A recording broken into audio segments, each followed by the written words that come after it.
Ted Bundy, Durmiendo con el asesino, la nueva película dirigida por Joe Berlinger y una película que salió en Netflix hace 3 meses, pero por alguna razón está en el cine en México.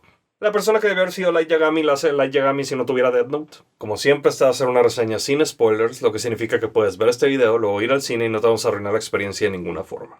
Ted Bundy, la persona que dejó grabada en la cultura popular que nada más porque una persona está carita no significa que no pueda ser un pinche monstruo. Me sorprende que esta es una lección que la sociedad tiene que aprender una y otra vez. De hecho, la audiencia de la función a la que fui era idéntica a la audiencia del juicio de Bundy. Tenía la misma demografía. Esta película es muy interesante porque se trata de un asesino serial, pero se concentra muy poco en los detalles de sus asesinatos. Es más bien la información que tenía el público en general y la esposa en ese momento.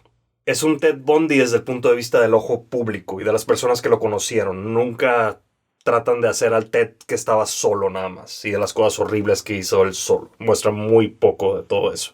Al punto donde, si yo no supiera quién es Ted Bundy, 2-3 dudaría la veracidad del juicio.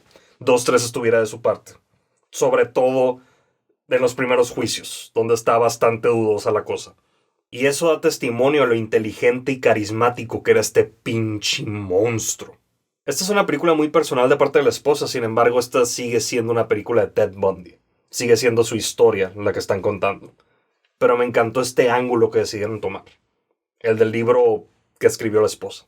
Este es un punto de vista único en la historia de un asesino. Y me encantaría que hubiera más películas sobre asesinos seriales reales que tomaran este enfoque. Que se fueran por esta ruta en vez de tener pura explotación. Aquí lo único grotesco es la imagen de una mujer decapitada. Y ciertas descripciones, pero lo más grotesco para mí es algo que casi ni enseñan, pero tienen que ver con esta misma escena de la mujer decapitada. Con muy buena edición y con muy buena mezcla de sonido, hacen que te den escalofríos, hace que te sientas mal en esa escena. Y no muestran nada. Muy buen trabajo. Pero otra vez es nada más la escena de la fotografía, es la única parte grotesca de toda la película. Bueno, creo que es hora de actores y personajes. Todo el mundo sale en esta película, desde actores de pantalla grande a actores de pantalla chica. Es la magia del streaming. ¿Por qué chingado salió en México en el cine otra vez? No hubo un solo mal actor en toda la película y me encantó y disfruté demasiado lo raro que se sintió ver a John Malkovich y Jim Parsons tratando de mandar a la silla eléctrica al morro de High School Musical. La mayoría de los personajes se sienten un poco desperdiciados, pero la verdad necesitarías una película como de 2 horas y media, 2 horas 40 y como 10 meses más de investigación para saber cómo afectaron estos eventos a diferentes personas para tratar de hacer una película con más desarrollo. Tal vez el juez discutiendo en una cena con amigos lo que piensa de Ted Bundy personalmente y del juicio en general y de los crímenes. O el fiscal hablando con las víctimas o con los oficiales y teniendo una relación con ellos. Y cuáles fueron sus impresiones también de Bundy y de todas las demás víctimas. Me hubiera gustado que dieran mucho más de la mayoría de los personajes, pero lo que dieron fue suficiente para que fueran memorables.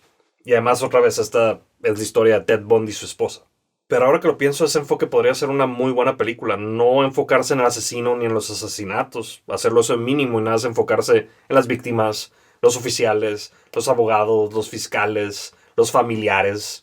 Estoy seguro que este tipo de enfoques ya lo han hecho en otras películas, pero no creo que lo hayan hecho en una historia de la vida real. Lily Collins como Liz Kendall, la esposa. Actuó muy bien, pero siento que tiene un rol súper pasivo. Pero tiene sentido. Collins hizo un buen trabajo interpretando a alguien vulnerable que poco a poco va aceptando la realidad. Vemos las 5 etapas de duelo por el hombre que amaba, pero que también se da cuenta que tal vez nunca existió. No puedo empezar a imaginar lo horrible y devastador que debe de ser eso. Y sí, por eso es pasiva, porque 80% de la película está deprimida. Zac Efron como Ted Bundy. Pinche Ted Bundy. Efron hizo un trabajo excelente. Él es el precio de admisión. Por él compras el boleto. Él hace que valga la pena ver esta película. Él debió haber sido Kira. En su juventud. Ya ahorita ya pasó. Ya ni modo. Pero para toda la gente que se burlaba de que Zac Efron podría ser Light Yagami, de que el vato de High School Musical no podía, aquí está la prueba. Esta es su pinche audición para ser Light Yagami. Otra vez, si tuvieras una máquina del tiempo y te regresaras unos 10 años. La gente dice que al hablar con Bundy muchas veces cambiaba y daba miedo. Y Zack interpretó esto perfectamente. Tiene suficiente carisma para convencerte en los momentos humanos y suficiente habilidad como actor para convencerte en los momentos donde es un monstruo. quiero verlo en muchas más cosas en el futuro. Este por mucho ha sido su mayor reto como actor y lo pasó. Con todo esto le da a Ted Bundy durmiendo con el asesino un 8 de 10. Vale la pena, es una buena película. Sin embargo, siento que debería estar en Netflix. Sería una excelente película de Netflix. Y para ir al cine es una película buena. Pero para el cine siento que necesitaba un poquito más de carne. Hacer la versión de 2 horas y media que dije, una pinche épica, un asesino serial. Pero aún así, véanla. Vale la pena. Ya sea en Netflix o en el cine. Pero en algún punto, véanla. La actuación de Efron hace que valga la pena toda la pinche película. Y es algo único en cierta forma. Porque es un enfoque completamente diferente. Es un vistazo íntimo y nada vulgar a la vida de un asesino serial y su familia. Como siempre, muchísimas gracias por ver esta reseña y nos vemos en el siguiente video.